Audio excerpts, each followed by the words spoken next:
بسم اللہ الرحمن الرحیم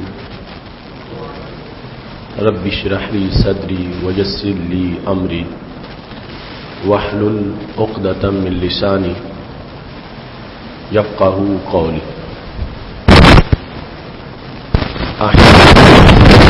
کل سائل والصلاة والسلام علی من هو افضل الوسائل وعلى آلہ واصحابہ ذوی الفضائل.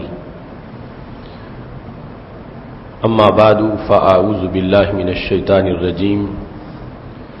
بسم اللہ الرحمن الرحیم. وتلک الامثال نضربها للناس وما يعقلها الا العالمون.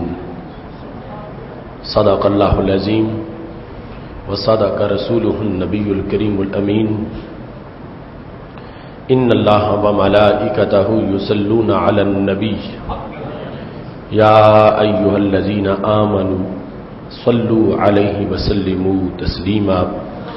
الصلاۃ والسلام علیک یا سیدی یا رسول اللہ مولاي صل وسلم دائما ابدا علی حبیبک خیر الخلق کلہم منزہ عن شریک فی محاسنہ فجوہر الحسن فیہ غیر منقاسم. یا اکرم الخلق مالی من الوذ بہ سواک عند حلول الحادث العممی. محمد تاج رسل اللہ قاطبۃ محمد صادق الاقوال والکلم.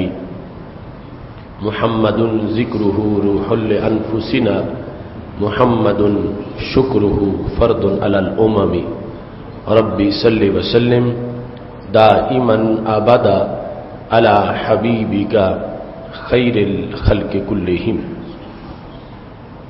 اللہ تبارک و تعالی جل جلالہ وعم نوالہ واتم برہانہ وعظم شانہ وجل ذکرہ وعز اسمہ کی حمد و ثنا اور حضور سرور کائنات مفخر موجودات زینت بزم کائنات دستگیر جہاں غم گسار زماں سید سروران حامی بے قسم قائد المرسلین خاتم النبیین احمد مجتبی جناب محمد مصطفیٰ صلی اللہ علیہ وآلہ واصحابہ وبارک وسلم کے دربار گوہر بار میں ہدیہ درود و سلام عرض کرنے کے بعد نہایت ہی معزز و محتشم حضرات و خواتین، رب ذوالجلال کا کروڑوں بار شکر ہے کہ اس نے ہمیں ماہ رمضان المبارک میں روزے رکھنے، تراویح پڑھنے، نماز پنجگانہ ادا کرنے کی توفیق عطا فرمائی ہے. اس سے دعا ہے کہ وہ ہماری بندگی کو قبول فرمائے اور خالق کائنات جل جلالہ ہمیں آئندہ رمضان المبارک کا صحت و عافیت کے ساتھ استقبال کرنے کی توفیق عطا فرمائے. آج ہماری گفتگو کا موضوع ہے کتاب و قلم کی حامل امت. میری دعا ہے خالق کائنات جل جلالہ ہم سب کو کتاب اور قلم سے رشتہ مضبوط کرنے کی توفیق عطا فرمائے اور رب ذوالجلال ہمیں قرآن و سنت کے اسرار و رموز کا ادراک عطا فرمائے اور ابلاغ و تبلیغ اور عمل کی توفیق عطا فرمائے. قرآن مجید برہان رشید میں رب ذوالجلال نے مختلف احکام بیان کرنے کے بعد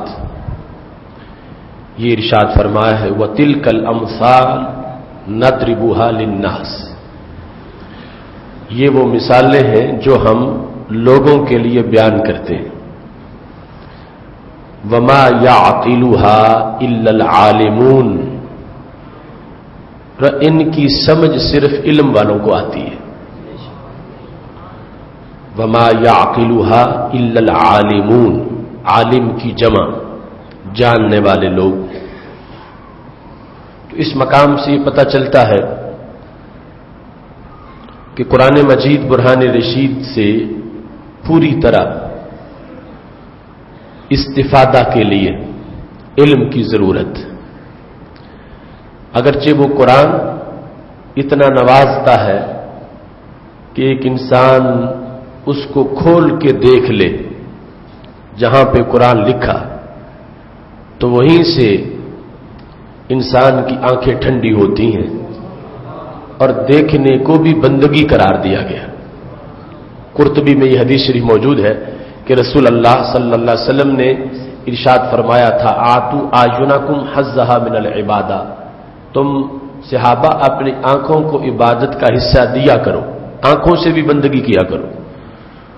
قیلا وما حظھما، پوچھا گیا یا رسول اللہ صلی اللہ علیہ وسلم آنکھوں کی بندگی کون سی ہے؟ تو فرمایا النظر فی المصحف، کہ جہاں جہاں قرآن لکھا ہے وہاں دیکھو گے، اس میں توجہ کرو گے تو آنکھوں کی بندگی ہو جائے گی. تو اس بنیاد پر اس کا فیض اتنا ہے کہ دیکھنے سے بھی انسان کی آنکھوں کو ثواب ملتا ہے.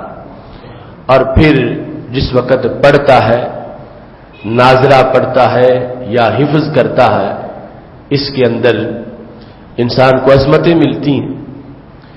ناظرہ پڑھے، پھر مہارت سے پڑھے، تجوید و ترتیل سے پڑھے، اس میں ہر طرف فیضان ہی فیضان.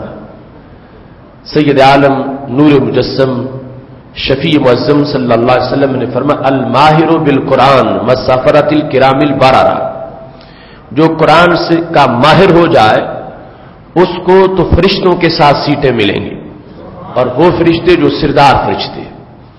والذی یقرأ القرآن، اور وہ جو قرآن پڑھتا ہے ماہر نہیں بنا، وَيَتَتَعْتَعُ فِيهِ، پڑھنے میں تعتع کا شکار ہوتا ہے. پڑھنا کچھ چاہتا ہے، زبان کچھ پڑ جاتی ہے، یعنی زبان اٹک جاتی ہے، زبان کہنا نہیں مانتی. تو پڑھنے میں اس کو تکلف، بڑی مشقت سے پڑھنا پڑتا ہے. تو ہمارے نبی علیہ السلام نے فرمایا لہو اجران، اس کو 2 اجر عطا کر دیے جائیں گے. یہ قرآن مجید اس قدر اس کی نوازشات، جتنا بھی انسان اس کے ساتھ محبت کا رشتہ قائم کرتا ہے اتنا ہی اس کی طرف سے اپنے پڑھنے والوں پر فضل ہوتا ہے، کرم ہوتا ہے. اور یہاں تک فرما دیے گا لو جعل القرآن فی اہاب ثم القی فی النار محترقا، اگر کسی چمڑے میں قرآن رکھ کے اس کو کسی نے آگ میں بھی ڈال دیا تو وہ جل نہیں سکے گا. اس کا ایک تو یہ ظاہری معنی ہے، اور دوسرا معنی جو حقیقی معنی ہے وہ یہ ہے کہ جس سینے میں قرآن ہے وہ ایک چمڑا ہے جس میں قرآن رکھا گیا ہے، اگر اپنی غلطیوں کی بنیاد پر وہ جہنم میں چلا بھی گیا تو جہنم کی آگ اس کو جلا نہیں سکے گی. آج قرآن جلانے والوں کو معاذ اللہ سوچنا چاہیے کہ یہ قرآن تو جلتوں کی آگ بجھانے آیا ہے. اس کے اندر یہ شان ہے، اس کے اندر یہ برکت ہے، یہ عزت ہے، رفت ہے. یہ ذروں کو آفتاب بنانے آیا ہے، کانٹوں کو گلاب بنانے آیا ہے. یہ دل دل رسوائی میں جکڑی ہوئی قوموں کو سریا کی رفتوں تک پہنچانے کے لیے آیا. یہ قرآن عروج دینے کے لیے آیا ہے. لہذا اس قرآن سے عداوت انسان کے لیے مفید نہیں، اس سے پیار انسان کے لیے مفید ہے. جو عداوت کرے گا خود جل جائے گا، خود مٹ جائے گا، خود رسوا ہو جائے گا. اور جو اس قرآن مجید کے ساتھ محبت کرے گا رب ذوالجلال اس کو ہر لمحہ ہر نہج کی عظمتیں عطا فرمائے گا. تو اس میں پیار سے اس کو رکھنا، ادب سے سنبھال کے رکھنا، اس کی طرف پیٹھ نہ کرنا، اس کو اپنے آگے رکھنا، ان سارے کاموں میں انسان کے لیے عظمتیں ہیں. لیکن سب سے بڑا مرتبہ اس انسان کا ہے کہ جو اس کو پڑھتا ہے اور پڑھ کے سمجھ لیتا ہے اور پھر سمجھ کے پھر اس کے مطابق اپنے زندگی کو گزارتا ہے. تو رب ذوالجلال فرماتا وما یعقلها الا العالمون، اس کی سمجھ سوائے علم والوں کی نہیں آتی، علم سے اس کی سمجھ آتی. تو آج قرآن سے ایک تو یہ بے رخی ہے کہ کچھ لوگ پڑھتے ہی نہیں اور کچھ ایسی بے رخی ہے کہ اس کو جو اس کا حق ہے وہ نہیں دیتے، اس کو ایسا آسان سمجھا ہوا ہے کہ باقی تو ہر زبان کے لیے گرامر کا آنا ضروری ہے، اس کے اصول جاننا ضروری ہے، اور قرآن مجید کے ساتھ معذاللہ یہ ظلم کرنا چاہتے ہیں کہ اپنی خواہش کے مطابق قرآن کو ڈالنا چاہتے ہیں۔ جو عربی زبان کے اصول ضابطے ہیں ان کو چھوڑ کر کہتے ہیں جو میری سوچ میں آتا ہے وہی قرآن ہے۔ تو یہ اللہ کا فرمان ہے وما یعقلها الا العالمون، ہر کوئی اس کو سمجھ نہیں سکتا، اس کو سمجھنے کے لیے علم کی ضرورت ہے، اور جس وقت علم انسان کو آتا ہے تو پھر اس کو سمجھ آتی ہے۔ یہ آسان ہے، وَلَقَدْ يَسَّرْنَا الْقُرْآنَ لِلذِّكْرِ فَهَلْ مِن مُدَّكِرٍ، ہم نے آسان کر دیا قرآن، کس کے لیے؟ ذکر کے لیے۔ ہے کوئی ایسا جو اس سے نصیحت پکڑے یا اسے یاد کرے؟ اب ذکر کا معنی جو بخاری شریف میں لکھا ہوا ہے وہ ہے قرات، وہ ہے تلاوت، وہ ہے حفظ۔ ہم نے اس کو یاد کرنا آسان کر دیا ہے۔ دنیا کی کوئی کتاب ایسی نہیں کہ جس کو یاد کرنا اتنا آسان ہو جتنا قرآن کو یاد کرنا آسان ہے۔ 30 صفحوں کی کوئی کتاب دکھا دے کہ دنیا میں اس کے اتنے حافظ ہوں جتنے 30 پاروں کے حافظ موجود ہیں، اور اس طرح پڑھیں جس طرح یہ پڑھتے ہیں، اور اتنے سال پڑھتے رہیں جتنے سال یہ پڑھتے ہیں، اور عمر کے اس حصے سے پڑھنا شروع کریں جس حصے سے قرآن کے حافظ چھوٹی چھوٹی عمر میں شروع کرتے ہیں اور بڑھاپے تک پڑھتے رہتے ہیں۔ 30 صفحوں کی بھی ایسی کوئی کتاب نہیں۔ یہ قرآن کا اعجاز ہے جو کل بھی باقی تھا آج بھی باقی ہے کہ اس کو یاد کر کے یاد رکھنا جتنا آسان ہے اتنا اور کسی کتاب کو ایسا وصف عطا نہیں کیا گیا۔ یہ حفظ کے لحاظ سے ہے۔ اس میں یہ مطلب نہیں کہ کوئی بندہ یہ کہے کہ میں ویسے تو دکانداری کروں، ویسے تو میں اپنا کاروبار کروں، لیکن وقت آئے تو میں ہی مجتہد بن کے قرآن بیان کروں، وقت آئے تو میں ہی قرآن کے اسرار و رموز بیان کروں، اور بیان اپنی سوچ سے کروں، اپنی سمجھ سے کروں، نہ صرف کا پتہ ہو، نہ نحو کا پتہ ہو، نہ بدیع کا پتہ ہو، نہ بیان کا پتہ ہو، نہ اصول تفسیر، نہ اصول حدیث، نہ اصول فقہ، نہ استنباط، نہ استدلال۔ یہ اگر صورتحال کوئی اختیار کرتا ہے تو وہ بذات خود ایک گمراہی کا مریض بن چکا ہے، اور وہ پھر پڑھ کے قرآن تو قرآن کے ذریعے سے گمراہی پھیلانا چاہتا ہے، کیونکہ اس کو ان اصولوں کا ہی پتہ نہیں کہ جن سے قرآن کی سمجھ آتی ہے، تو وہ اپنی سمجھ جو پختہ نہیں خام سمجھ ہے، اپنی سوچ اور اپنی خواہش ہے، اسے قرآن کا رنگ دے کر پھر بیان کرنا شروع کر دیتا ہے۔ آج کے ماحول کے 90% فتنے جو ہیں وہ ان کی پیداوار اس وجہ سے ہے کہ لوگوں نے جو علم چاہیے تھا قرآن سمجھنے کے لیے اس علم کو حاصل کیے بغیر قرآن سمجھانا شروع کر دیا، اس علم کو پڑھے بغیر۔ یعنی وہ ویسے تو صرف حدیث شریف کے لیے 65 علوم ہے، تو قرآن کے سمجھنے کے لیے کتنے زیادہ علوم ہوں گے؟ ان کو خلاصہ کے طور پر جو ان کی سمری تیار کی گئی تو وہ 16 علوم ہیں جن کو 16 MA کہا جا سکتا ہے۔ وہ انسان جس وقت ماسٹر ڈگریاں 16 علوم میں حاصل کر جاتا ہے تو وما یعقلها الا العالمون، پھر وہ ہے کہ اس میں یہ صلاحیت ہے کہ اب قرآن سمجھ کے آگے پھر سمجھا سکتا ہے۔ ہاں آسانی پھر بھی اس میں ہے، جیسے تلاوت میں ہے، سمجھ میں بھی ہے، لیکن سمجھ کے جو مراحل ہیں وہ تو پورے کرنے پڑیں گے، وہ یاد کرنے پڑیں گے، ان میں مغز کھپانا پڑے گا۔ آخر کیا وجہ تھی کہ حضرت سیدنا عمر رضی اللہ تعالی عنہ نے سورہ بقرہ 12 سال میں مکمل کی؟ تو کیا ان کو عربی لفظ نہیں آتے تھے؟ جن کی بولی تھی، مادری زبان تھی عربی، وہ 12 سال سورہ بقرہ میں کیا کرتے رہے؟ قرطبی موجود ہے تعلم عمر البقرہ 12 سنۃ، 12 سال تک سورہ بقرہ کو پڑھا۔ لما ختمها نہر جزورا، جب سورہ بقرہ ختم ہوئی تو اونٹ ذبح کر کے خوشی کا اظہار کیا، رب کا شکر ادا کیا کہ میں نے سورہ بقرہ مکمل کر لی ہے۔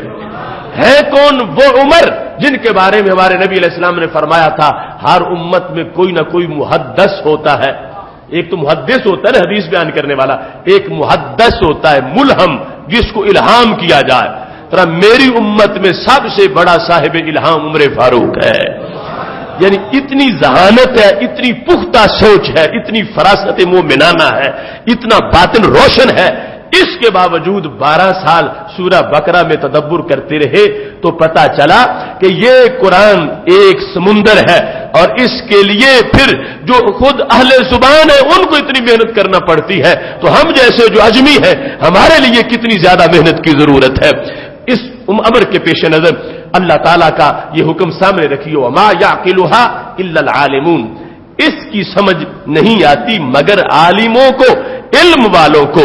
علم اس کے لیے لازم کیا گیا، اور اس پر پھر انعامات ذکر کیے گئے کہ جب پڑھنے والا جو قرآن سیکھنا چاہتا ہے گھر سے نکلتا ہے، جتنی بار نکلے اتنی بار ہی فرشتے پر بٹھاتے ہیں، وہ جا رہا ہو یا آ رہا ہو، جہاں پڑھنے جاتا ہے ہر قدم پر ایک شہر اس کے لیے جنت میں آباد ہوتا ہے۔ واپس آئے تو پھر بھی یہ ہے کہ یہ اس قرآن کو سمجھنا چاہتا ہے جس کو کلام الہی کہا جاتا ہے۔ ایک عام سا شاعر، عام سا مصنف، اس کا لکھا ہوا کلام، مثال کے طور پر تم اپنے قومی شاعر علامہ اقبال کی جو شاعری ہے اس کو اقبالیات کا نام دے کر کہ تو یہ ماہر اقبالیات ہے، یہ شارح اقبالیات ہے، اس شخص کو اقبالیات پہ بڑی مہارت حاصل ہے۔ ایک انسان کی سوچ کا جو مجموعہ ہے اس کے لیے تو کوئی سال ہا سال محنت کرے تو پھر ماہر اقبالیات بنے۔ جو ایک بندے کا مختصر سا کلام ہے اس کی سوچ کے زاویے میں ڈالا ہوا ہے، تو جو مولا کا کلام ہو اس کا ویژن کتنا وسیع ہے، اور اس لحاظ سے اس میں گہرائی کتنی ہے، اس میں علوم کتنے ہیں، اس میں معارف کتنے ہیں، اس میں اسرار کتنے ہیں۔ ماہر اقبالیات تو ملک میں 3-4 قرار پائیں اور وہ 25 سال لگے تو پھر قرار پائیں، اور قرآن کے ماہر پڑے بغیر ہی سارے کے سارے خود بخود ہو جائیں، اور ہر بندہ یہ کہے کہ میں بھی اپنی طرف سے جانتا ہوں، مجھے سارا قرآن آتا ہے، ترجمہ میرے پاس ہے، میں سمجھتا ہوں۔ تو یہ یاد رکھیں اللہ کا فضل کسی پہ ہو جائے تو ضروری نہیں ہے وہ کتاب پڑھے تو پھر ہی اس کو آئے، علم لدنی سے بھی بیڑے پار ہو جاتے ہیں، مگر جو عادی نظام ہے رب ذوالجلال کا اس کے مطابق پہلے پڑھنا پڑتا ہے، پھر جا کے وہ علوم حاصل ہوتے ہیں جن کو قرآن و سنت کے علم سے تعبیر کیا جاتا ہے۔ حضرت سیدنا عبداللہ بن عباس رضی اللہ تعالیٰ عنہ کتنی متبرک شخصیت ہے، ہمارے نبی علیہ الصلوۃ والسلام کے چچا حضرت عباس رضی اللہ تعالیٰ عنہ کے صاحبزادے خاندان نبوت کے فرد ہیں۔ کون صاحبزادہ ان سے بڑی شان والا ہوگا؟ کون ان سے بڑا ذہین ہوگا؟ کون ان سے بڑا مادرزاد ولی ہوگا؟ وہ حضرت عبداللہ بن عباس رضی اللہ تعالیٰ عنہ، ان کی عمر مبارک محبوب علیہ السلام کے وصال کے وقت جو ہے وہ زیادہ سے زیادہ 20 سال تھی، باقی روایتیں 14 سال 15 سال یہاں تک کی ہے، اتنی عمر تھی کہ نبی علیہ الصلوۃ والسلام کا وصال ہو گیا۔ لیکن اس صاحبزادے نے اتنا پڑھا، جب حضرت عمر رضی اللہ تعالیٰ عنہ کی شورا کی میٹنگ ہوتی تھی تو حضرت عبداللہ بن عباس کو عشرہ مبشرہ سے بھی آگے بٹھاتے تھے۔ حضرت عبد الرحمن بن عوف رضی اللہ تعالیٰ عنہ ایک دن بول پڑے کہ اے عمر دیکھا بھی کرو، یہ تو اتنے عمر کے ہمارے پوتے بھی ہیں، تو تم ابن عباس کو جو بالکل نوجوان ان کو ہمارے سے آگے بٹھا لیتے ہو خاص شورا کی میٹنگ میں۔ تو حضرت عمر رضی اللہ تعالی عنہ نے کہا ان لہ عقلا لسانا سؤولا، ان کی عقل اور ان کے فہم کی بنیاد پر انہیں میں مقدم کرتا ہوں۔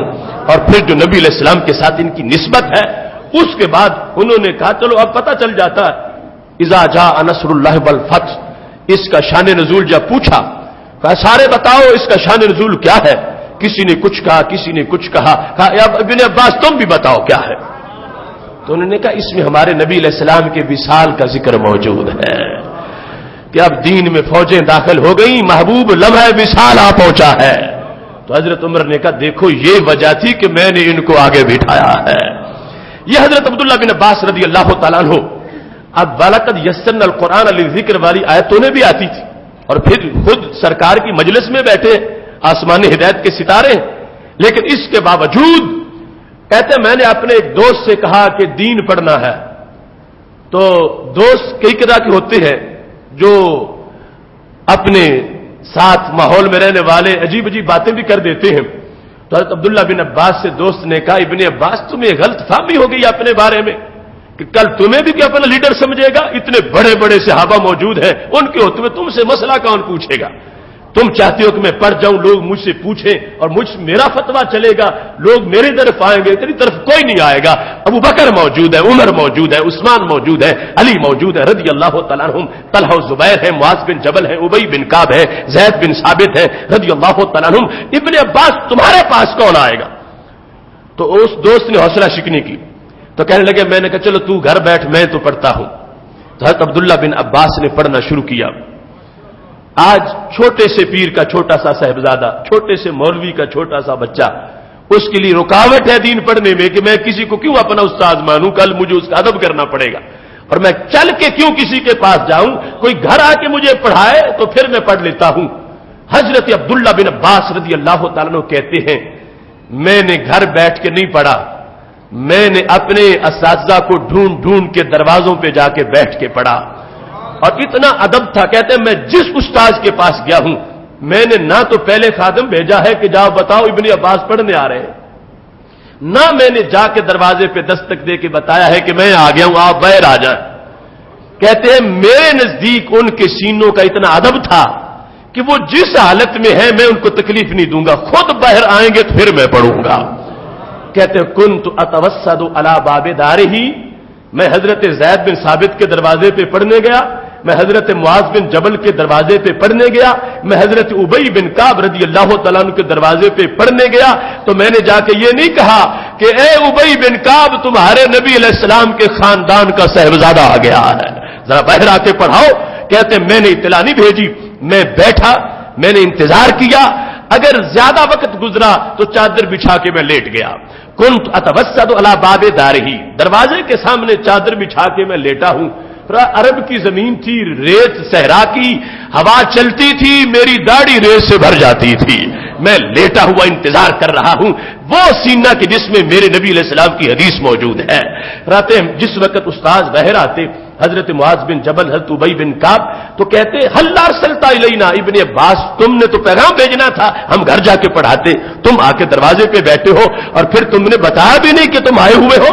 تو کہتے ہیں کنت انا احق کا بزا من کا, جو بھی مجھے یہ کہتا تھا میں کہتا تھا تمہارا حق نہیں جا کے پڑھاؤ, یہ میرا حق ہے کہ میں آ کے پڑھتا رہوں.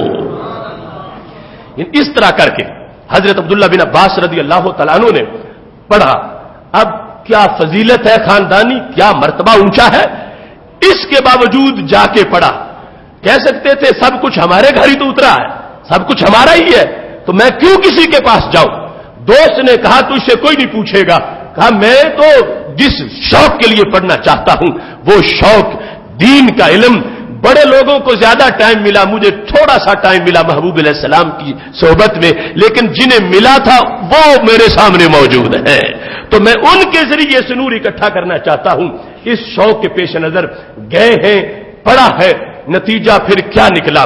اگر آج پوری امت میں لسٹ بنے حدیث کی روایت کے لحاظ سے کہ کون کتنی حدیثوں کا راوی ہے, صحابہ علیہم رضوان میں سے ایک حدیث کا ایک راوی جس نے ایک بات سنی نبی علیہ الصلوۃ والسلام سے اور آگے سنائی, وہ کروڑوں محدثین سے بڑی شان والے, کیونکہ انہوں نے علم کا ایک چشمہ آگے پہنچایا ہے. اگر وہ نہ بولتے تو شاید وہ بات نہ پہنچتی. ان کے پاس امانت تھی, صرف ایک حدیث کا راوی اتنا بڑا انسان ہے, لیکن جنہوں نے روایت کے انداز میں اتنا بڑا مقام حاصل کیا وہ حضرت سیدنا ابو ہریرہ رضی اللہ تعالیٰ عنہ 5374 احادیث نبی علیہ السلام سے سن کے امت تک پہنچانے والے ہیں. اور آپ کو حیرانگی ہوگی کہ اس امت میں دین کے میدان میں دین کی بیٹیوں کا جتنا کردار اور خواتین اسلام کا جتنا کردار ہے, اگر مجموعی طور پر صحابہ کرام علیہم رضوان میں لسٹ تیار کی جائے روایات کی, تو ہماری عظیم امی سید عائشہ الصدیقہ رضی اللہ تعالی عنہا کا سارے صحابہ کرام علیہم رضوان میں سوائے حضرت ابو ہریرہ کے پہلا نمبر ہے کہ آپ نے 2210 حدیثیں سرکار سے سن کے دنیا کو سنائی ہے. 2210.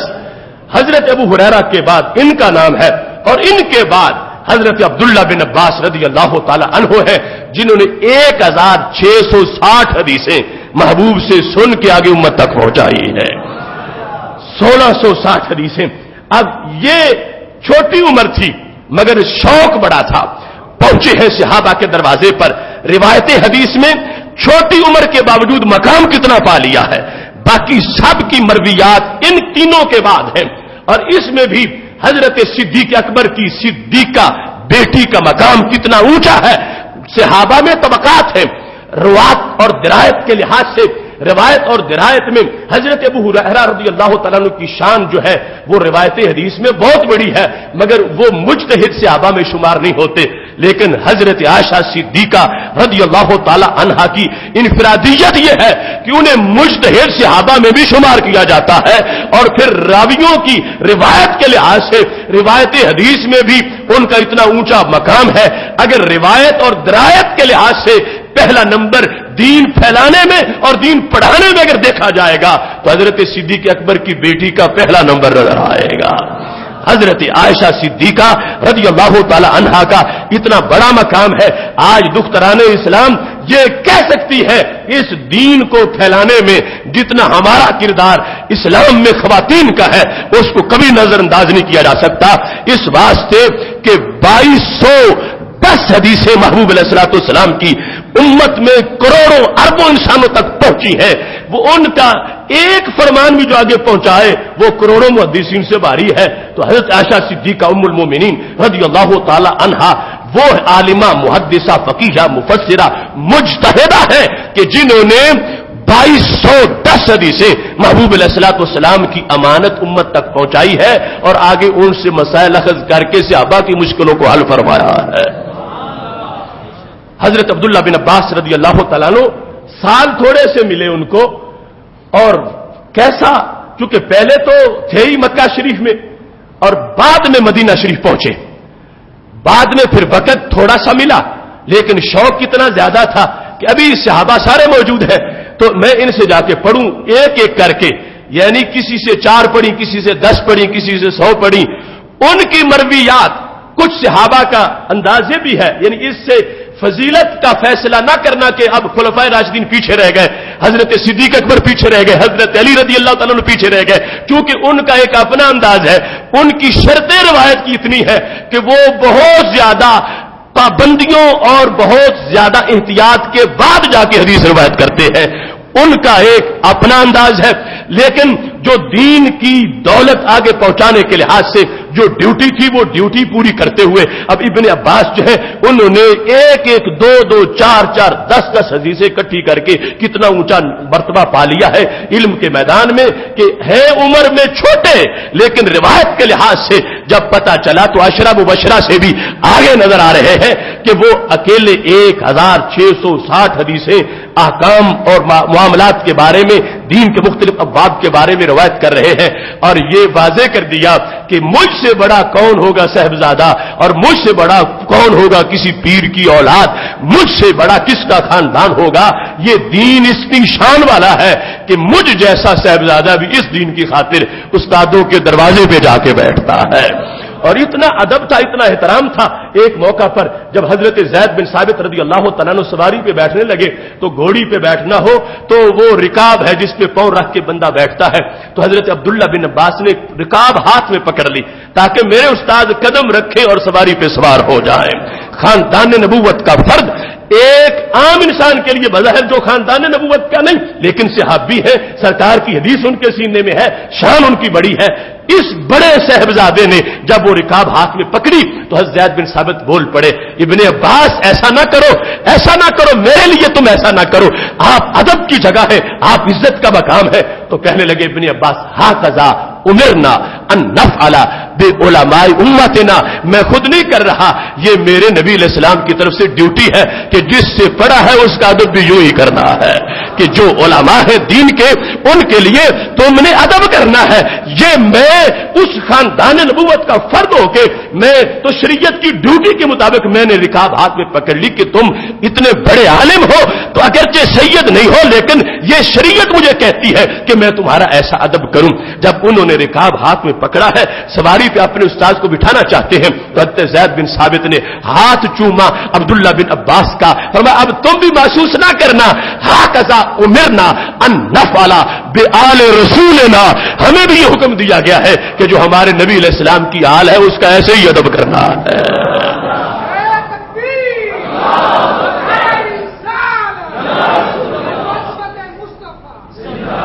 اب یہ حضرت عبداللہ بن عباس رضی اللہ تعالیٰ عنہ، کوئی علم لدنی کے خزانے کھلنے میں کوئی کمی ہے، کوئی نسبت کی عظمت میں کمی ہے، لیکن اس کے باوجود سفر کیا، جا کے پڑھا، طالب علم اختیار کی، لیٹے دروازوں پہ جا کر بیٹھے اور پڑھا، اور پھر وہ وقت آ گیا، کہتے میں ایک دن کھڑا تھا حرم کعبہ کے پاس اور لوگ میرے گرد دائرے بنا کے کھڑے تھے، دور دور تک لوگوں کے چہرے میری طرف تھے، میں بیچ میں موجود تھا۔ ایک کہہ رہا تھا ماذا تقولو ابن عباس فی هذه المسئلہ، ابن عباس یہ میرا مسئلہ آپ بتائیں، کیا حکم ہے شریعت کا کہ اس میں تمہارا فیصلہ کیا ہے، تمہاری رائے کیا ہے؟ کہتے لوگوں کی باری نہیں آ رہی تھی، ایک کہتا مجھے بتاؤ، دوسرا کہتا مجھے بتاؤ، تیسرا کہتا مجھے بتاؤ، سب کا چہرہ میری طرف ہے، میں ان کے بیچ گرا ہوا ہوں اور سارے اپنے اپنے مسئلے کا حل پوچھنا چاہتے ہیں۔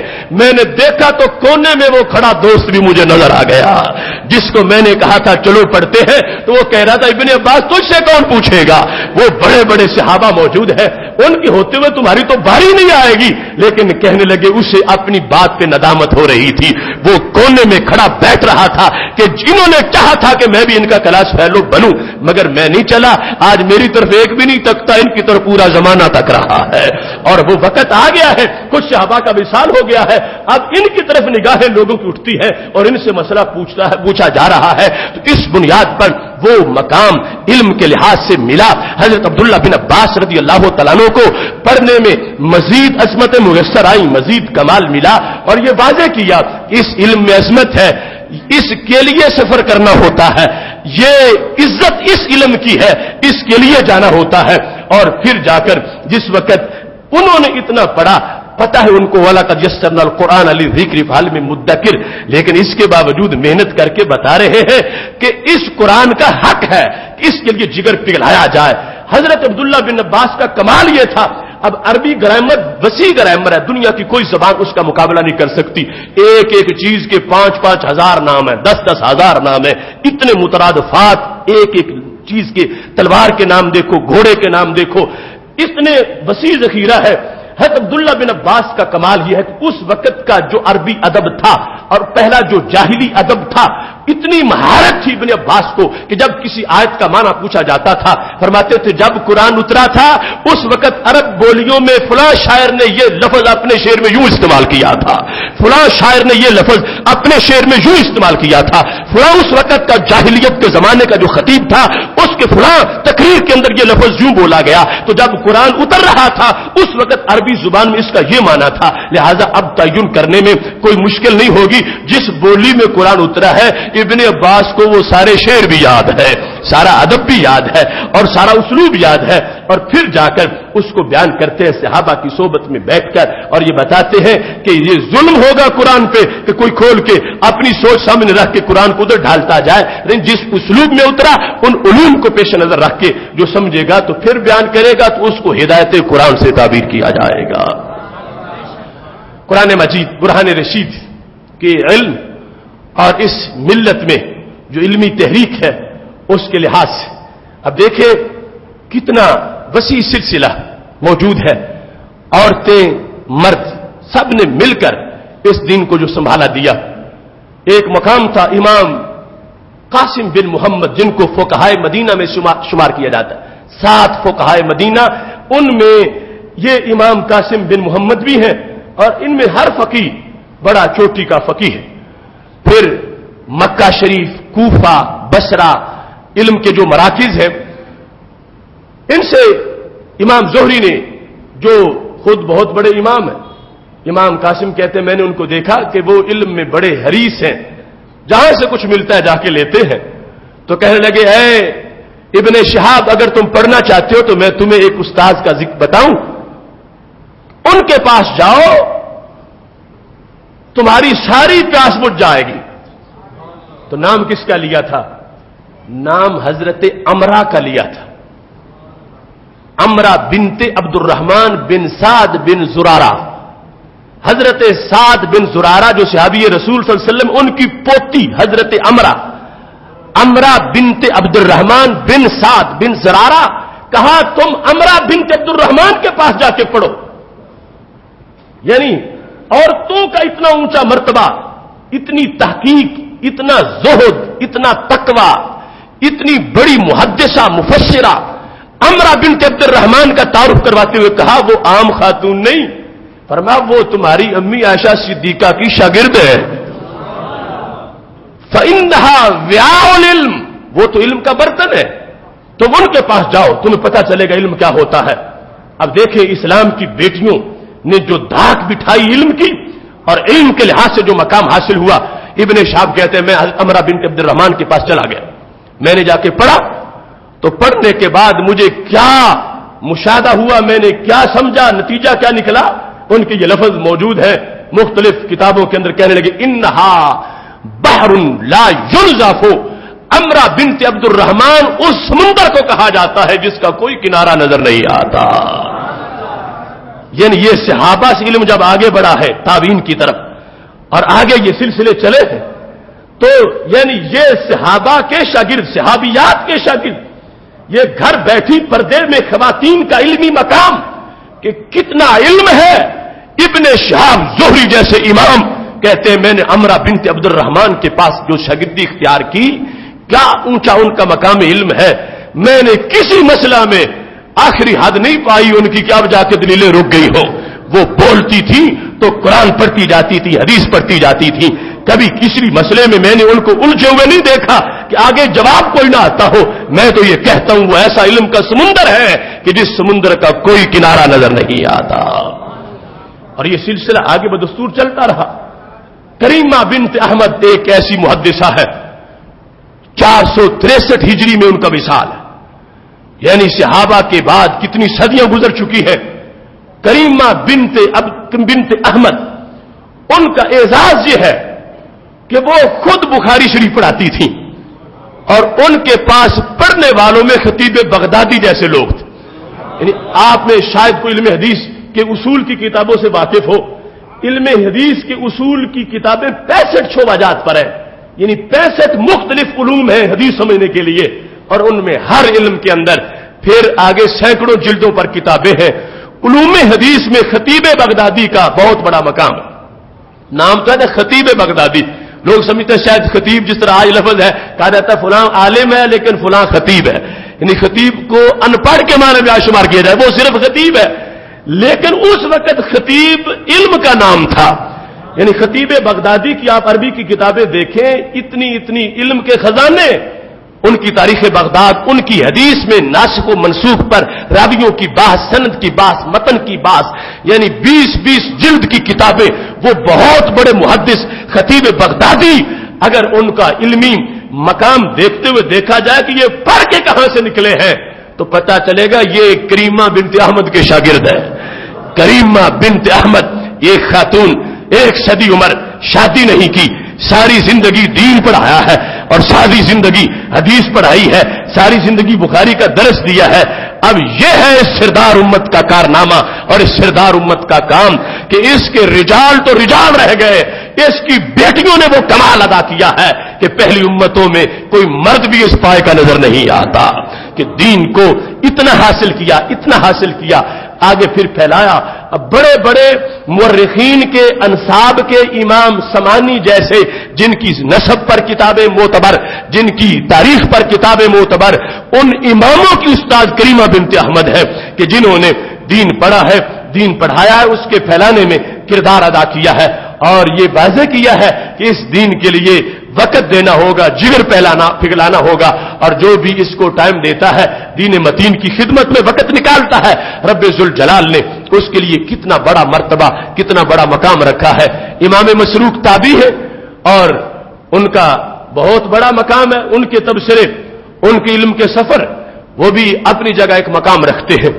بصرہ گئے طویل سفر کر کے ایک آیت پڑھنے کے لیے، پہنچے تو پتہ چلا استاد تو شام چلے گئے، تو یہ نہیں کہا کہ اب بصرہ مشکل سے پہنچا تھا اب گھر جاؤں، وہاں سے کہا چلو شام کوئی دور ہے شام چلے جاتے ہیں۔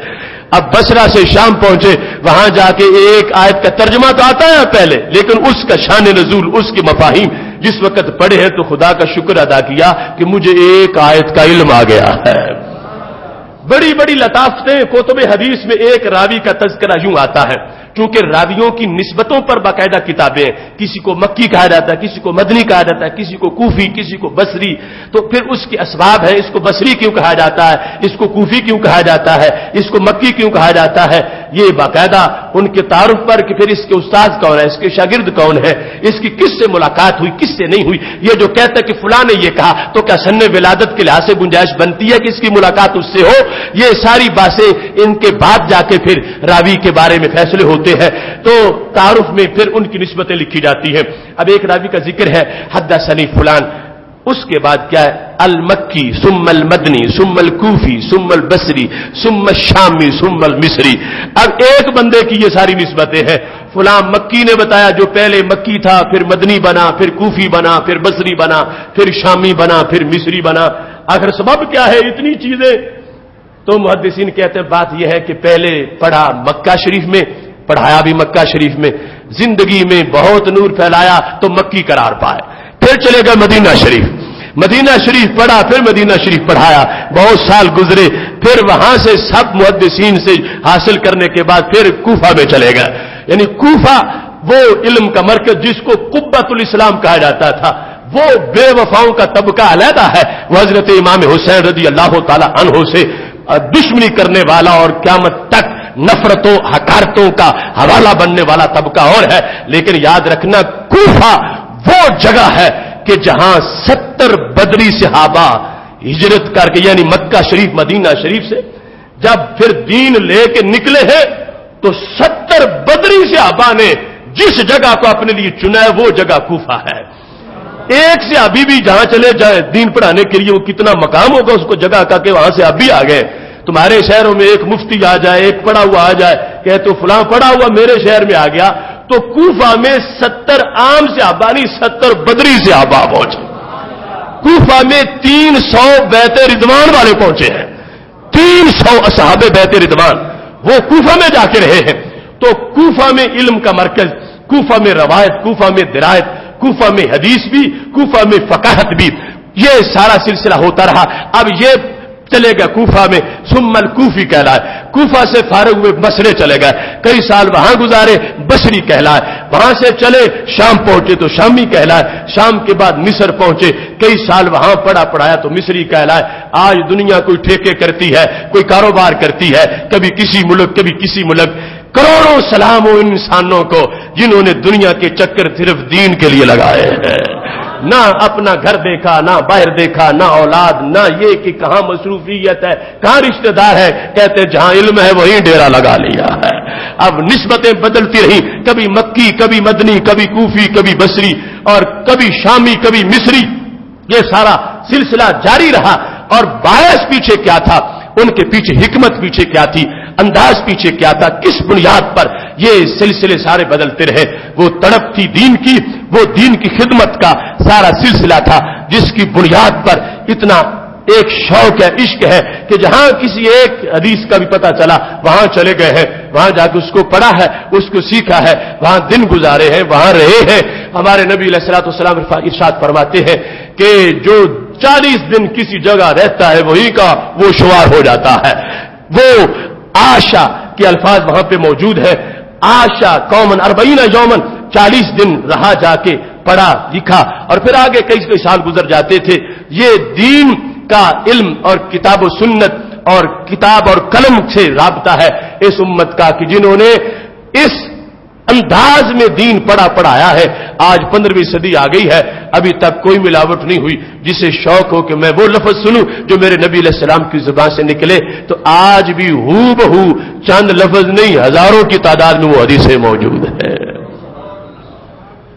امام شافعی کہتے ہیں میں جب طالب علمی میں تھا تو کہتے ہیں کن تو فقیرن، میرے پاس پیسے نہیں تھے کہ میں ما ان املکو ما اشتری بھی القراطیس، میرے پاس کوئی درم و دینار نہیں تھا کہ کاغذ خرید لوں۔ تو پھر فرمایا میں ہڈیاں ڈھونڈتا تھا اور ہڈیوں پہ لکھتا تھا۔ ہڈیوں پہ لکھتے لکھتے ایک شخص دنیا کا امام بن گیا۔ آج لوگ سہولتیں تلاش کرتے ہیں، وہ سید امام یعنی جو چاروں فقہ کے امام ہیں ان میں سے سید امام شافعی ہیں. وہ اپنے نسب کی بنیاد پر کتنی عظیم شخصیت، لیکن پڑھنے کے میدان میں نکلے. اور آج کون ہے جس کا بچہ جس کے پاس کاپی نہ ہو، کاغذ نہ ہو، سٹیشنری اور کیا کیا لوازمات سب کچھ موجود ہے. امام شافعی ان کے پاس لکھنے کے لیے کاغذ نہیں ہے، لیکن اس سے یہ نہیں کہا کہ جس رب نے کاغذ لکھنے کے لیے نہیں دیا میں دین اس کا کیوں پڑھوں. شکوہ نہیں کیا، شوق سے آگے بڑھے، ہڈیوں پہ لکھتے رہے. ہڈیوں پہ لکھنے میں بڑھتے بڑھتے وہ مقام بھی آ گیا کہ عراق کا ایک طبقہ کردوں کا ایسا ہے، وہ کہتے ہیں گندم روٹی گندم کی ہے مگر عقیدہ امام شافعی والا ہے، فقہ ہماری امام شافعی والی ہے. یعنی اتنا ان کی دھاک بیٹھ گئی علم کے لحاظ، دور دور تک فیضان پہنچا. یہ محنت اس امت میں علم کے لیے کی گئی. جس وقت امام ابو حاتم رازی انہوں نے اپنا انداز بیان کیا، انہوں نے جس وقت اپنی کوششوں کو بیان کیا، اپنے بیٹے کو وقت وصال کہنے لگے عبد الرحمن تم میرے بیٹے ہو، تم میری مسند پہ بیٹھو گے، میرے جانشین بنو گے، تمہیں پتہ ہونا چاہیے تمہارے باپ کا کام کیا ہے. لقد مشیت علی قدمی یا بنی لقد مشیت علی قدمی فی طلب الحدیث اکثر من 1000 فرسخ. بیٹے میں اپنے قدموں پہ چل کے جو میں نے حدیثیں ڈھونڈی اور میں نے جتنا سفر کیا تمہیں بتاؤں میں کتنا پیدل چلا ہوں. تم میری جگہ پہ بیٹھ کے صاحبزادے بن کے اور پھر سہولت پسند نہ ہو جانا. تمہارا باپ جس کا نام آج دنیا میں گونجتا ہے، فرمایا میں نے 1000 فرسخ سے زائد سفر اپنے قدموں پہ چل کے کیا ہے. آج کے پیمانے کے مطابق 8000 کلومیٹر کا سفر بنتا ہے. 8000 کلومیٹر میں نے قدموں پہ چلا. میں قدموں پہ چل کے میں حدیث ڈھونڈتا رہا، قدموں پہ چل کے میں نے جا کے حدیث کی تلاش کی، قدموں پہ چل کے میں نے ایک ایک فرمان رسول صلی اللہ علیہ وسلم کو ڈھونڈا اور پھر میں نے یہ ذخیرہ اکٹھا کیا. اب دیکھو ان کی محنتیں، ان کی کوششیں. اب ہمیں تو 1000 کلومیٹر بھی نہیں چلنا پڑے گا، ہمیں تو چند قدموں پہ دین مل جاتا. وہ ذخیرے سارے اکٹھے ہو گئے، وہ لائبریریاں بھر گئیں، وہ کتابیں آ گئیں، وہ سارا کچھ جو ہے وہ اکٹھا ہو کے سمٹ کے ہمارے پاس پہنچ گیا. ان کی اتنی محنتیں، ایک ایک آیت کے لیے ان کے لیے 14 سال کا زمانہ گزر گیا. 14 سال ایک ایک آیت کی تشریح کو ڈھونڈنے کے لیے. میں یخرج من بیتی مہاجرا الی اللہ، جو گھر سے نکلا ہجرت کے لیے، رستے میں موت آ گئی، اللہ فرماتا ہے میں نے اس کو ہجرت کا ثواب دے دیا. یہ آیت جو ہے میں یخرج، یہ جو من ہے جو تو حضرت اکرمہ نے کہا میں ڈھونڈوں گا کون تھا جو نکلا تھا تو یہ آیت نازل ہوئی تھی. آخر کوئی نکلا تھا تو رب نے آیت نازل کی تھی نا. تو کہتے ہیں طلب تو اسم ھذا الرجل 14 سنۃ، میں 14 سال ڈھونڈتا رہا. 14 سال کہ کون تھا جو نکلا تھا گھر سے، مکہ شریف سے مدینہ شریف نہیں پہنچا تھا، رستے میں فوت ہو گیا تھا، اللہ نے شان میں آیت نازل کر دی تھی. 14 سال ڈھونڈا تو پھر کہتے مجھے پتا چلا وہ حضرت زمرہ تھے، ایک روایت حضرت جندہ تھے. فرمایا وہ مکہ شریف میں تھے، بوڑھے تھے، اور جب اللہ کی طرف سے یہ آیت نازل ہوگی کہ جو اب بھی مکہ شریف سے نہیں آئے گا مدینہ شریف، وہ ہماری طرف سے فارغ ہے. ہر مومن نکلے مکہ شریف سے. انہوں نے اپنے بیٹوں سے کہا میں چل تو نہیں سکتا، اونٹ پہ بیٹھ بھی نہیں سکتا، لیکن اونٹ پہ رکھ کے مجھے رسیوں سے باندھ دو، اونٹ کو مدینہ شریف کے رستے پہ لگا دو، قدرت کو منظور ہوا تو میں مدینہ شریف پہنچ جاؤں گا. مکہ شریف سے باہر نکلے ہیں، اونٹ چل رہا ہے، موت کا وقت آ گیا. اب رو پڑے کہ اے اللہ میں تو جانا چاہتا تھا، تیری وعید سے ڈر گیا تھا، میں مکہ شریف سے نکلا ہوں مدینہ شریف کے لیے، مگر موت کا وقت آ گیا ہے. اپنا ہاتھ ہی اپنے ہاتھ پہ رکھا، محبوب کے ہاتھ کو سمجھ کے اے اللہ میں بیعت کر رہا ہوں، مجھے قبول کر لے. اب ادھر روح نکل گئی. مدینہ شریف اور مکہ شریف کے درمیان جب فوت ہو گئے، مدینہ شریف پیغام پہنچ گیا. مکہ شریف سے کہ ایک یہاں کا مہاجر نکلا ہے، بوڑھا تھا، اونٹ پہ باندھا گیا تھا، رستے میں فوت ہو گیا ہے. صحابہ کو اس پر بڑا افسوس ہوا کہ کاش کہ مدینہ شریف پہنچ جاتا تو ہمارے بھائی کو ہجرت کا ثواب مل جاتا. وہ افسوس کر رہے تھے تو اللہ نے جبریل علیہ السلام کو بھیج دیا. فرمایا اللہ نے اسے ہجرت کا ثواب دے دیا ہے. افسوس نہ کرو، ہجرت کا ثواب مل گیا ہے. اب 14 سال ڈھونڈا تو پھر 14 سال کے بعد 14 سال کے بعد تو یہ 14 سال تک حضرت اکرمہ نے ڈھونڈا، تو پھر جا کے پتا چلا، تو ہمیں تو 14 منٹ بھی نہیں لگیں گے، 1 منٹ سے پہلے پتا چل جائے گا. تو کتنی آسانیاں ہمارے لیے ہیں، کس قدر سہولتیں ہمارے لیے ہیں، کتنا ہمارے لیے دین پڑھنا آسان ہو گیا ہے. آخر کیا ان لوگوں کے جسم نہیں تھے، ان کے پیٹ نہیں تھے، ان کی اولادیں نہیں تھیں، ان کے لیے عوارض نہیں تھے، وہ بیمار نہیں ہوتے تھے، ان کے مسائل نہیں تھے، سب کچھ ان کے لیے بھی تھا. اس کے باوجود دین سے پیار کیا اور ہمارے لیے سوغات تیار کر کے رکھی، ہمارے لیے سب کچھ اکٹھا کر دیا. اگر وہ نہ کرتے دین ہم تک کیسے پہنچتا؟ وہ تابعین صحابہ سے نہ جا کے ملتے تو شوق نہ ہوتا تو دین آگے کیسے پہنچتا؟ صحابہ نہ حاصل کر کے آگے پہنچاتے دین ہم تک کیسے پہنچتا؟ پتہ چلا ہر صدی کے مسلمانوں نے حق ادا کیا ہے، اب ڈیوٹی ہماری آ گئی ہے. ہم آگے کیا پہنچاتے ہیں، ہم آگے کیا دیتے ہیں، ہم آگے کس حد تک اس سوچ کو پہنچاتے ہیں. اس واسطے یہ دین کا سب سے بڑا مشن، یہ دین کی سب سے بڑی تحریک، یہ سب سے بڑی ذمہ داری جس کے بارے میں رب ذوالجلال نے اتنی اہمیت کے ساتھ اس کو قرآن میں بیان کیا. اور محبوب علیہ الصلوۃ والسلام فرماتے ہیں من یرید اللہ بہ خیرا یفقہہ فی الدین، رب ذوالجلال جس کو نہایت نوازنا چاہتا ہے اس کو اپنے دین کی سمجھ عطا فرما دیتا ہے. اس واسطے دین کی سمجھ اور دین کی فقاہت کے لحاظ سے آج جو ہمارے حصے کا کردار ہے ہمیں وہ کردار ادا کرنا ہے. اس دین کے لیے اپنی اولاد کو تیار کریں، اس دین کے لیے اپنے آپ کو وقف کریں، اپنا سرمایہ اس پر لگائیں. اس کی خاطر پلاننگ سے جو کل کی رات ہے اس میں چراغوں کا اہتمام کریں. آج ہمارے پاس جو کچھ ہے یہ ہمارا کمال نہیں، یہ تو ہمارے بزرگوں کا کمال ہے، یہ ان کی محنتوں کا ثمر ہے جو انہوں نے جگر پگھلایا تھا، یہ اس کی روشنی ہے. ہم تو اگلوں تک اگر کچھ پہنچا سکیں گے تو وہ ہمارا کام ہوگا. اس واسطے ہمیں اپنے روشن مستقبل کے لیے کہ دین کے لحاظ سے جو روشنی کل پہنچے اس کا اہتمام کرنا ہے. باقی سارے شعبہ جات جو ہے ان میں ویسے ہی لوگ موجود ہیں اور وہ ایک ویسے ہی اپنی زندگی کے مختلف شعبہ جات کے ساتھ جو رابطہ ہے لوگوں کا اس میں کام ہوتا جا رہا ہے. وہ غیر بھی کر رہے ہیں، وہ ہمارے بھی کر رہے ہیں. ہمارے اچھی نیت سے کریں تو ان کو ان کاموں میں بھی ثواب ملے گا، لیکن بیس کیمپ ہمارا یہ دین ہے. اقبال نے کہا تھا شیر مردوں سے ہوا بیشائے تحقیق تہی، رہ گئے ملا و پیر کے غلام ایسا کی. تو شیر مرد اپنے بیشائے تحقیق میں موجود رہے، شیر مرد جو ہے وہ قرآن و سنت کے اسپیشلسٹ موجود رہے، شیر مرد جو حالات حاضرہ کی نبض پہ ہاتھ رکھ کر مسائل کا حل کرتے رہے. امت کو اس وقت ان لوگوں کی ضرورت ہے. دشمنوں کی حد سے بڑھ گئی.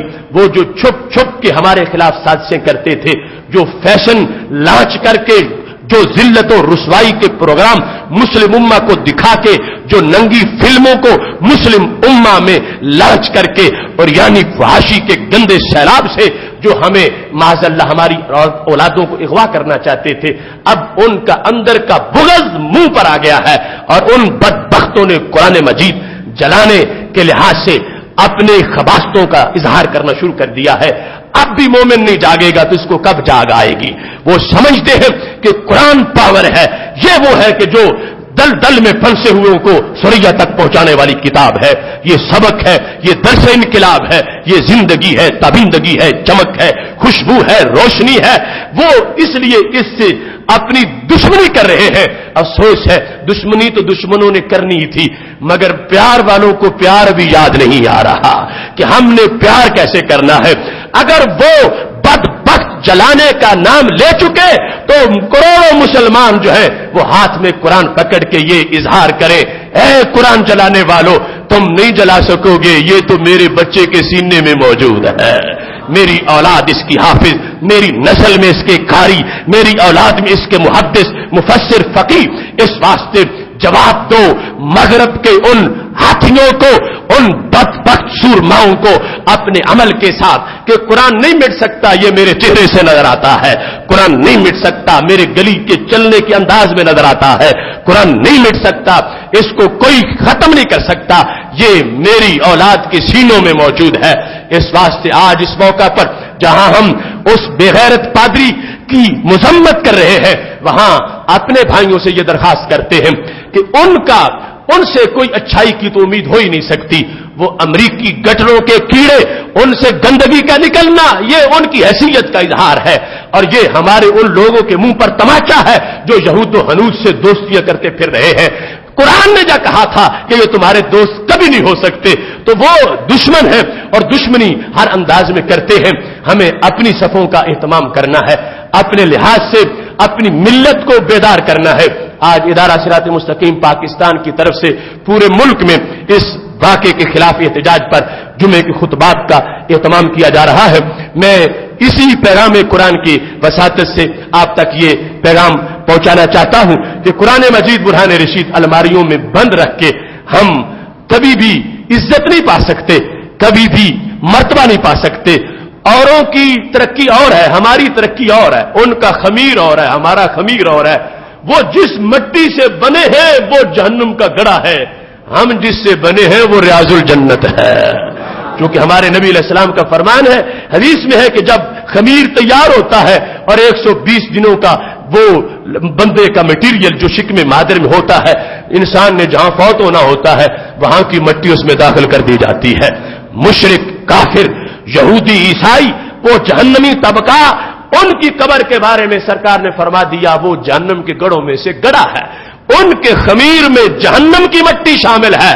وہ کلمہ پڑھے، ان کی حیثیت ایسی ہو ازل سے، پھر جا کر ان کی دوسری صورت بنے گی۔ ہماری حیثیت ہمارے خمیر میں اللہ کا فضل ہم پہ رہے تو وہ خمیر ہے جس میں اس جگہ کی مٹی شامل ہے جس کو نبی علیہ السلام کی زبان نے روضۃ من ریاض الجنہ کہا تھا۔ مومن کی قبر جنت کے باغوں میں سے باغ ہے، اس واسطے ہمارا تو ان سے خمیر ہی نہیں ملتا۔ ہم کیسے ان کے ساتھ اٹیچ ہو جائیں؟ ہماری بوٹیاں بھی ان کے ساتھ ملائی جائیں تو ہماری بوٹیاں بھی نہیں ملیں گی ان کے ساتھ، ہم زندہ ان کے ساتھ کیسے مل سکتے ہیں؟ اس واسطے قرآن والو، دین والو، ایمان والو، سنت والو، اپنے اس دین پہ پہرا دینا ہے۔ دین کو پڑھ کے، دین کو وقت دے کے، دین کی جو بیداری ہے اس کو پھیلا کے ہر طرف، پھر ہی ہم کل کی روشنی کا اہتمام کر سکتے ہیں۔ اسی کے پیش نظر مختلف پروگرام کرائے جا رہے ہیں، خافہ میں دین کورس ہو، دیگر امور ہو، ہم سب کو مل جل کر یہ کام کرنا چاہیے۔ رب ذوالجلال سب کو عمل کی توفیق عطا فرمائے۔ انشاءاللہ اسی سلسلے کی ایک کڑی 22 ستمبر کو جامعہ جلالیہ میں دورہ حدیث شریف کا جو افتتاح کیا جا رہا اور درس نظامی کی تمام کلاسز کا حفظ قرآن مجید کے ساتھ ساتھ جو نئے سال کا افتتاح ہو رہا ہے 22 تاریخ کو، 22 ستمبر کو صبح 10 بجے جامعہ جلالیہ میں وہ پرنور پروگرام شروع ہونے والا کہ نبی علیہ الصلوۃ والسلام کی احادیث صحاح ستہ، ان کا پورے سال کا جو کورس ہے، یہ اللہ کا فضل ہے۔ ایک طرف سے ڈیوٹی ختم ہوتی ہے، دوسری طرف شروع ہو جاتی ہے، اور پھر ختم ہوتی ہے، پھر شروع ہو جاتی ہے۔ کروڑوں بار اس کا شکر ہے کہ اس نے اپنے دین کی ڈیوٹی کے لیے توفیق بخشی ہوئی ہے۔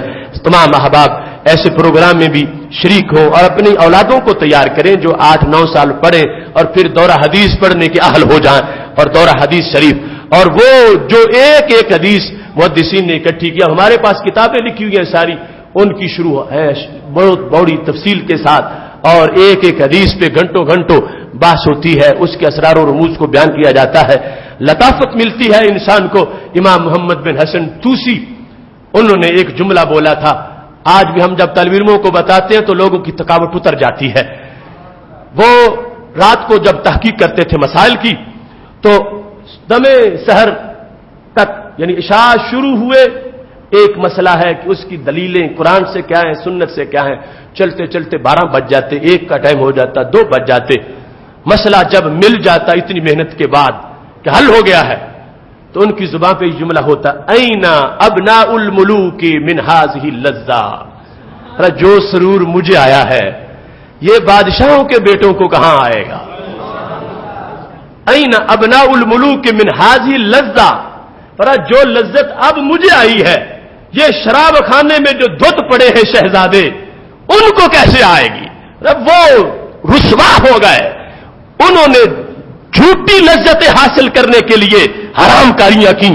پر میں نے قرآن کے ورق کھولے، میں نے حدیث کے الفاظ سنے، میں نے حدیث میں تدبر کیا، اللہ نے مجھے یہ شان دی کہ وہ مسئلہ شروع کیا تھا عشاء کے بعد وہ مسئلہ حل کر لیا۔ اتنی لذت، اتنی طبیعت خوش، اس انداز کی خوشی، تو یہ ایک روحانی باطن کا سلسلہ ہے جس کی بنیاد پر انسان یہ لطف لے کے دیکھے تو صحیح، کمی اس میں نہیں، وہ سارے مزے تھوڑے ہیں، جھوٹے ہیں، عارضی ہیں۔ خدا کی قسم یہ مزہ اتنا اچھا ہے، یہاں حضرت ابو ہریرہ اگر بھوک سے بے ہوش بھی ہو جائیں تو پھر بھی مزہ مزید بڑھتا جاتا ہے۔ صفہ پہ بیٹھے ہیں، کھانا نہیں ملا، بے ہوش ہو گئے ہیں، انتظار میں رہے کہ کوئی ساتھ لے جاتا ہے۔ دین پڑھنے والے یہ اسٹوڈنٹ انہوں نے بتا دیا اگر صفہ کا طالب علم بے ہوش ہو جائے تو کوئی فرق نہیں پڑتا، تو بعد میں بھی جگر پگھلا کے پڑھنا ہے، کوئی شیش محلوں میں بیٹھنے سے دین نہیں آتا۔ دین عزت ہے، یہ ذلیل ہو کے ہی حاصل کرنا پڑتا ہے، اس کے لیے سفر ہے، محنتیں ہیں، مشقتیں ہیں۔ لیکن آج تو پھر بھی بڑی سہولتیں ہیں مدارس میں، بہت بڑے انعامات اور بہت اچھے اعزاز، لیکن دین کا طالب علم جو ہے اس کو سہولت پسند نہیں ہونا چاہیے، اس کو اپنے اسلاف کی وہ جو ادا ہے اس کو سامنے رکھ کر اس انداز سے آگے بڑھنا چاہیے کہ اگرچہ میرے کمرے میں اے سی بھی نہیں ہے، میرے کمرے میں جو قالین ہے وہ بھی ٹوٹی پھوٹی صفحے ہے اور ناشتہ بھی کمزور سا ہے، مگر رہتا کہاں ہوں، پڑھتا کہاں ہوں، بیٹھتا کہاں ہوں، کلاس روم میرا اس کی وضاحت کی تھی۔ اپنے شاگرد محمد بن حاتم کو کہا تھا، جب حدیثیں لکھاتے لکھاتے کافی وقت گزر گیا تو ذہبی نے سیر اعلام النبلاء میں لکھا ہے، کہنے لگے طب نفسا، میرے شاگرد خوش رہو، کیا شان ہے تمہاری، کیا مرتبہ ہے تمہارا۔ فرمایا ان اہل الملاہی فی ملاہیہم والتجار فی تجاراتہم واہل الصناعات فی صناعاتہم فانت مع النبی واصحابہ صلی اللہ علیہ وسلم۔ میرے شاگرد گپے لگانے والے گپے لگا رہے ہیں، صنعت کار صنعتوں میں مصروف ہے، دکاندار دکانوں میں مصروف ہے، تجارت والے تجارت کر رہے ہیں، تو کتنا عظیم ہے، تو سرکار کی خدمت میں بیٹھ کے حدیث پڑھ رہا ہے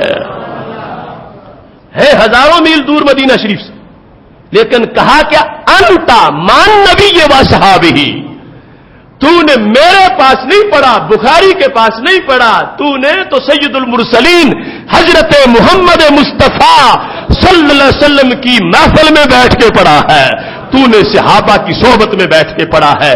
تو اب وہ کمرہ جو نگاہ نبوت کے نیچے یوں ہو اور جہاں بیٹھنے کو صحابہ کے ساتھ بیٹھنا کہا جا رہا ہو، جہاں پڑھنے کو نبی علیہ السلام کے سامنے بیٹھ کے پڑھنا کہا جا رہا ہو، تو کیا آکسفورڈ میں بیٹھے ہوئے کو یہ شان ملے گی؟ کیمبرج میں بیٹھے ہوئے کو یہ شان ملے گی؟ نہیں، یہ شان ہے اس دین کے متوالے کی، گھر سے نکلا ہے دین پڑھنے کے لیے، اور دین پڑھتا ہے ذات کے لیے نہیں، اسلام کو غالب کرنے کے لیے۔ یہ کتنا عظیم ہے، بیٹھا یہاں ہے، داخلہ مدینہ شریف کی یونیورسٹی میں ہو رہا ہے۔ سید عالم نور مجسم شفیع معظم صلی اللہ علیہ وسلم نے اس طرح اپنی حدیث کے لحاظ سے اہتمام کر رکھا ہے۔ ادھر یہ کہتے ہیں کالا کالا رسول اللہ صلی اللہ علیہ وسلم، ادھر سرکار سن کے تصدیق فرماتے ہیں، ہاں یہی میں نے فرمایا تھا۔ ایسے متعدد واقعات یہ ہمارے مکتب فکر کے ہیں، ہمارے درس و تدریس کے سلسلہ کے ہیں، جس میں سینے سے سینہ، سند سے سند، عقیدہ وہی جو امام بخاری نے دیا ہے۔ اب جنہیں یہ ہو کہ وہ معاذ اللہ مٹی میں مل گیا، وہ کیسے حدیث پڑھائیں گے، وہ بخاری کیسے پڑھائیں گے، ان کی بخاری میں خوشبو کیسے آئے گی، ان کی خوشبو بخاری میں جنت کی کیاری کیسے ملے گی؟ وہ تو بیماری ہی بیماری ہوگی، کیونکہ عقیدہ وہ ہے کہ جس کی بنیاد پر معاذ اللہ وہ چمک آ ہی نہیں سکتی۔ بخاری کہہ رہے اپنے شاگرد کو، ذہبی روایت کر رہے ہیں کہ تم نے پڑھا میرے پاس ہے، مگر یاد رکھنا جن کی حدیث پڑھی ہے وہ تجھے بھی دیکھ رہے ہیں، مجھے بھی دیکھ رہے ہیں۔ یہ ہمارا سلسلہ تدریس میرے شیخ کامل جنید زمان حافظ الحدیث حضرت پیر سید محمد جلال الدین شاہ صاحب رحمۃ اللہ علیہ، وہ قرآن کے بھی حافظ اور حدیث کے بھی حافظ، ہزارہ حدیثیں ان کو یاد۔ یہ میں جو آپ کے سامنے کچھ بولتا ہوں یہ انہی کا سارا فیض۔ وہ حافظ الحدیث رحمۃ اللہ علیہ جس وقت بریلی شریف دور حدیث پڑھنے گئے تھے، اور حضرت مولانا محمد نواز صاحب یہ جو مدینہ العلم عالم بائی پاس کے قریب ہے، یہ ہمارے استاد ساتھ تھے بریلی شریف میں، کہتے کئی دن گزر گئے تھے شاہ صاحب رحمۃ اللہ علیہ مجھے خوش نظر نہیں آتے، حالانکہ سبق تو بڑے اچھے ہو رہے تھے اور ہم نے مختلف شہروں سے جا کے پڑھا تھا، مگر ہمارے مرشد کامل خواجہ خواجگان حضرت سید نور الحسن شاہ صاحب بخاری رحمۃ اللہ علیہ آستانہ کیلیاں والا شریف، انہوں نے یہ کہا تھا کہ آخری مور بریلی شریف سے لگوانی ہے، تو وہاں گئے ہیں اور سبق بھی اچھے ہوتے ہیں، مگر شاہ صاحب خوش نظر نہیں آتے۔ کہتے ایک صبح جب میں اٹھا تو چارپائیاں ہماری ساتھ ہوتی تھیں، تو میں نے دیکھا کہ شاہ صاحب مسکرا رہے ہیں. سید محمد جلال الدین شاہ صاحب رحمۃ اللہ علیہ کو جب میں نے مسکراتے دیکھا تو مجھے سمجھ آ گئی، محسوس ہو رہا تھا کہ ان کا گزر ہوا. کلیاں کھلی ہوئی تھیں، فضا میں بہار تھی.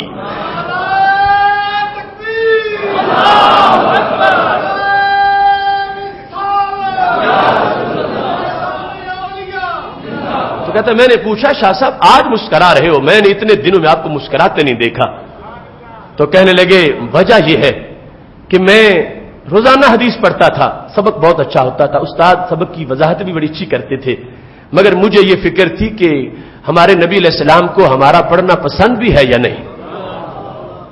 ہم پڑھتے تو ہیں بخاری شریف، لیکن سرکار کو پسند بھی ہے یا نہیں، قبول بھی ہے یا نہیں، یہ مجھے فکر رہتی تھی.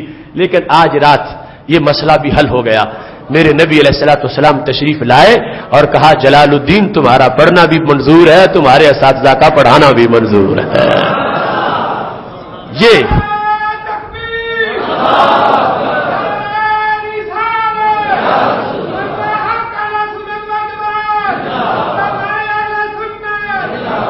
میری دعا ہے رب ذوالجلال ہمیں اس پر نور مسلک کے نور کو ہر طرف پھیلانے کی توفیق عطا فرمائے.